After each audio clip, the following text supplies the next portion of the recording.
سورۃ الاعراف میں اللہ تعالیٰ نے یوں ارشاد فرمایا، اور کہنے لگا کہ تمہیں تمہارے پروردگار نے اس درخت سے صرف اس لیے روکا ہے کہ تم فرشتے نہ بن جاؤ یا ہمیشہ ہمیشہ زندہ نہ رہو۔ اللہ تعالیٰ کے دشمن شیطان نے حضرت آدم علیہ السلام اور حوا کے بارے میں اندازہ کر لیا اور یہ محسوس کر لیا کہ ان کا رجحان و میلان اس نعمتوں کے مقام پر ہمیشہ رہنے کا ہے، اور یہ کہ وہ اسی ہیلے سے انہیں زیر کر سکتا تھا۔ اس نے اپنی باطنی خباثت کو چھپاتے ہوئے ان سے کہا کہ اللہ تعالیٰ کو یہ معلوم ہے کہ اگر تم اس کا پھل کھا لوگے تو کبھی نہیں مرو گے بلکہ فرشتے بن جاؤ گے اور خیر و شر کی ہر بات کو جان جاؤ گے، اور میں تم دونوں کے سامنے قسم کھا کر کہتا ہوں میں تمہارا خیر خواہ ہوں۔ یہ دائمی زندگی کا درخت ہے، جو اس میں سے کھا لے گا وہ کبھی نہیں مرے گا۔ شیطان ابلیس نے قسم کھائی تو حضرت آدم علیہ السلام نے حضرت حوا سے کہا کہ میں تو اس درخت سے نہیں کھاتا۔ بی بی حوا نے کہا، دیکھتے نہیں کہ اس نے قسم کھا کر کہا ہے وہ ہمارا خیر خواہ ہے، اس لیے کہ انہوں نے پہلے کسی کو قسم کھاتے ہوئے نہیں دیکھا تھا اور نہ ہی وہ یہ جانتے تھے کہ کوئی جھوٹی قسم بھی کھا سکتا ہے۔ امام ابو عبداللہ قرطبی رحمۃ اللہ علیہ اپنی تفسیر میں فرماتے ہیں کہ پہلے بی بی حوا نے اس درخت کا پھل کھایا کیونکہ ابلیس شیطان نے انہیں بطور خاص ورگلایا، اور سب سے پہلے حضرت حوا سے ہی شیطان کی بات چیت ہوئی اور کہنے لگا کہ تمہیں اس درخت سے اس لیے روکا گیا ہے کہ یہ دائمی زندگی حاصل کرنے کا درخت ہے، کیونکہ اسے معلوم تھا کہ وہ دونوں ہمیشہ ہمیشہ کے لیے اس جنت میں رہنا چاہتے ہیں، تو ان کا دلی خواہش کے بنا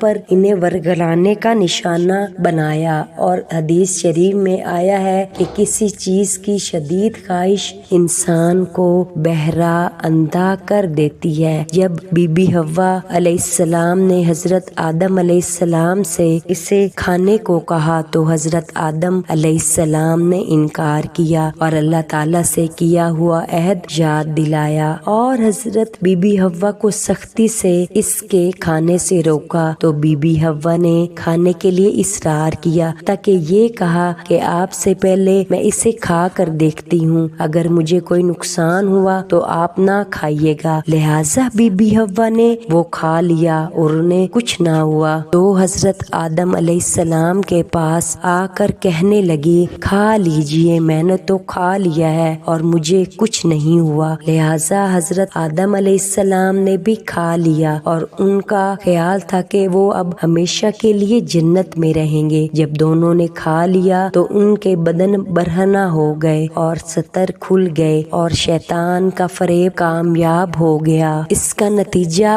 سامنے آ گیا کہ شیطان نے دھوکے سے انہیں اللہ تعالیٰ کی اطاعت سے ہٹا کر نافرمانی میں مبتلا کر دیا اور انہیں جنت کے درجہ سے اتار کر دنیا کے مرتبہ پر لا کھڑا کیا۔ چنانچہ حضرت آدم علیہ السلام کے علم میں تھا کہ ایک دن انہیں مرنا ہے، لیکن ان کے دل میں جنت میں ہمیشہ رہنے کی تمنا تھی، اور شیطان کے ورگلانے اور قسمیں کھانے سے انہیں وہم پیدا ہو گیا کہ شیطان ان کا خیر خواہ نہیں، اور اس وہم، تمنا اور قدرت نے ایسے اسباب پیدا کر دیے کہ وہ غفلت کی نیند سو گئے۔ حضرت آدم علیہ السلام نے بھول کر درخت کا پھل کھا لیا، اب انہیں نصیحت خداوندی فراموش کر دینے پر عتاب ہوا۔ فرمان باری تعالیٰ ہے، سورۃ طٰہٰ آیت نمبر 115 میں اللہ تعالیٰ نے ارشاد فرمایا، اور ہم نے پہلے حضرت آدم سے عہد لیا تھا مگر وہ اسے بھول گئے اور ہم نے ان میں ثبات نہ دیکھا۔ خدا کا کرنا ایسا ہوا اور حضرت حوا پروردگار کے حکم سے باہر ہو گئے۔ تب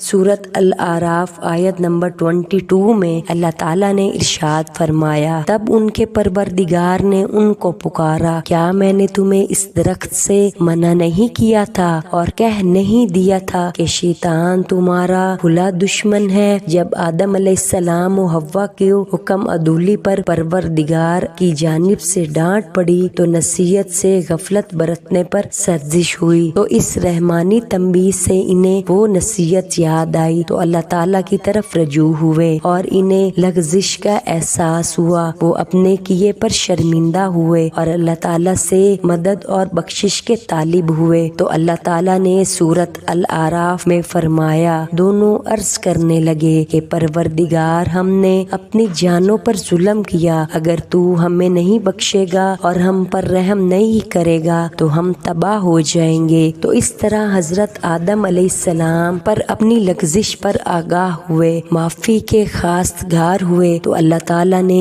ان کی توبہ قبول فرمائی، بلکہ توبہ اور بخشش کے الفاظ بھی خود اللہ تعالیٰ نے اپنی خاص رحمت سے انہیں انکار فرمایا۔ سورۃ البقرہ آیت نمبر 37 میں فرمان باری تعالیٰ قرآن مجید میں یوں موجود ہے، پھر آدم علیہ السلام نے اپنے پروردگار سے کچھ کلمے سیکھ لیے اور معافی مانگی تو اللہ تعالیٰ نے ان کا قصور معاف کر دیا۔ مشہور مورخ ابو جعفر طبری رحمت اللہ علیہ نے اپنی تفسیر میں حضرت مجاہد سے روایت کی ہے کہ مدرجہ ذیل بالا آیات کے سلسلے میں یہ کلمات شریفہ بھی حضرت آدم کی توبہ کے بارے میں آئے۔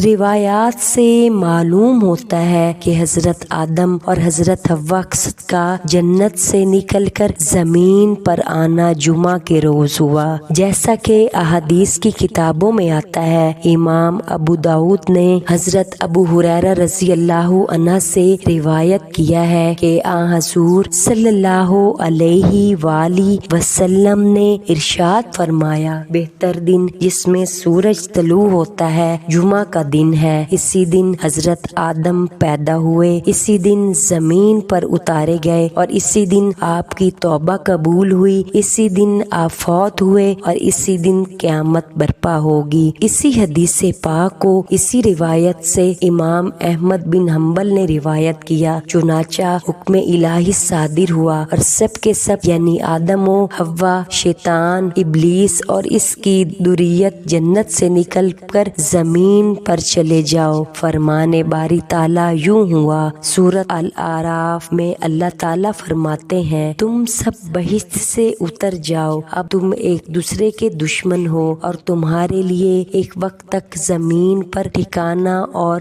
زندگی کا سامان کر دیا گیا ہے۔ فرمایا، اس میں تمہارا جینا مرنا ہوگا اور اسی سے تم نکالے جاؤ گے۔ اب وہ سب وہاں سے نیچے زمین پر بھیج دیے گئے اور اسی پر جس پر ہم زندگی گزارتے ہیں حضرت آدم علیہ السلام و حوا اور ابلیس زمین پر اترے، لیکن کہاں اترے اور وہ جنت کہاں تھی، کیسے اترے، یہ امر غیب ہے جس کا ہمیں علم نہیں، بس ہمیں وہی علم ہے جو اللہ تعالیٰ نے ہمیں بتایا۔ غیب کی چابیاں ایک اللہ کریم کے پاس ہیں، بس وہی جانتا ہے جو خشکی میں ہے، جو تری میں ہے۔ نیز فرمایا، اب زمین پر آ جاؤ، تمہارا باس کا باس کے ساتھ مقابلہ ہے۔ بس پھر حضرت آدم و حوا، ابلیس شیطان اور اس کا کنبہ قبیلہ زمین پر اتر آئے تاکہ ان کا شیطان سے مقابلہ اور دشمنی چلتی رہے۔ حضرت آدم اور ان کی ذریت زمین پر اتار دیے گئے اور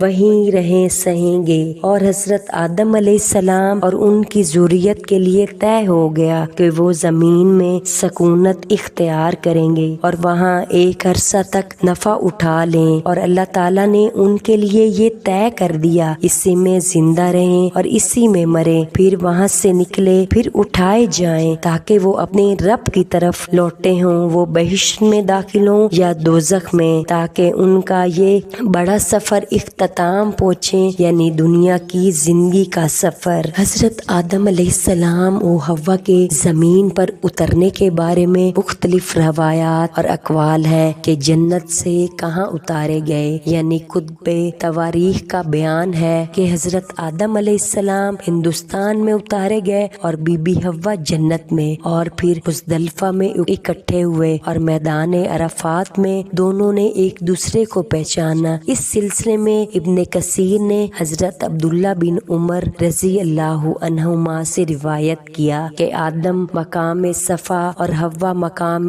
مروہ پر اتارے گئے۔ اس کے علاوہ اور بھی اقوال ہیں جنہیں مورخ طبری نے اپنی تاریخ میں ذکر کیا، اور خیال یہ ہے مورخ طبری رحمت اللہ نے اس موضوع پر درست مسلک اختیار کیا ہے کہ انہوں نے کوئی مقام متعین نہیں کیا، اس بارے میں قطعی رائے قائم نہیں کی، اور کہا کہ اس بارے میں ہمارے پاس کوئی قطعی روایت نہیں جو پایا صحت کو پہنچتی ہو، سوائے اس روایت کے کہ حضرت آدم علیہ السلام ہندوستان میں اترے تھے، اور وہ یہ روایت ہے کہ جس کے خلاف علماء اسلام نے کچھ نہیں کہا۔ پھر یہ مسئلہ ایسا ہے کہ جس کے جاننے یا نہ جاننے سے کوئی نفع و نقصان مرتب نہیں ہوتا، پھر بھی محققین کی اس بارے میں تحقیق کا دروازہ کھلا ہے۔